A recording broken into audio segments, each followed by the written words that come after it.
Days எல்லாம் எப்படி தான் இவ்வளோ ஃபாஸ்ட்டாக ரன் ஆகுதோ, கண்ணை மூடி திறக்கிறதுக்குள்ளே 2 months போயிடுச்சு. அன்னைக்கு காலையில் 6 மணி கோழி கோல் கோச்சு. ஒரு சின்ன கரெக்ஷன், 6 மணி இல்லை, ஏர்லி மார்னிங் 4 மணிக்கே என் ஆரஞ்சு பேபி அரைவலுக்கு ரெடி ஆகிடுச்சு. அந்த டைமில் எனக்கு ஆம்னியாட்டிக் ஃப்ளூயிட்லேயே கால் ஸ்டார்ட் பண்ணதும் உடனே ஹாஸ்பிட்டல் போய் அட்மிட் ஆகியாச்சு.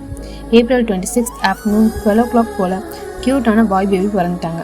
சொல்கிறதுக்கு என்னவோ ஈஸியாக தான் இருக்குது, ஆனால் பெயின் அதை எப்படி சொல்கிறதுனே தெரியல. 6 o'clock எனக்கு பெயின் இன்டியூஸ் பண்ணுறதுக்காக டேப்லெட் கொடுத்து இன்ஜெக்ஷனும் போட்டாங்க.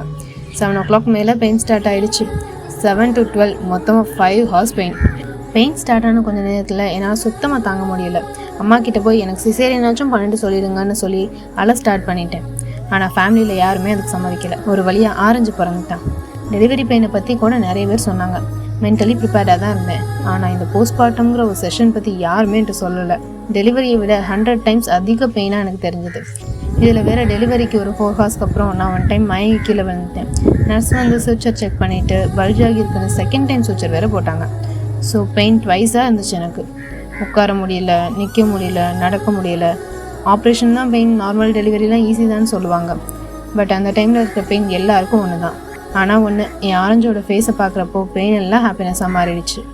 தம்பிக்கு சா சி இந்த லெட்டர்ஸில் தான் நேம் வைக்க சொல்லியிருந்தாங்க. ஆரஞ்சு எனக்கு முருகன் கொடுத்த வரோம். ஸோ முருகன் நேம் தான் வைக்கணும்னு டிசைட் பண்ணி சஷ்டிக்னு பேர் வச்சாச்சு. ப்ரெக்னன்சி ஜர்னி கிராஸ் பண்ணி வந்து இப்போ மதர்ஹுட்டில் என்ட்ராகி நியூ மாமா பொறுப்பு ஏற்றுக்கிட்டு போஸ்ட்மார்ட்டம் வைப்ல போயிட்டுருக்கு லைஃப். இதுவும் ஒரு ஃபீலாக ஜாலியாக தான் இருக்குல்ல.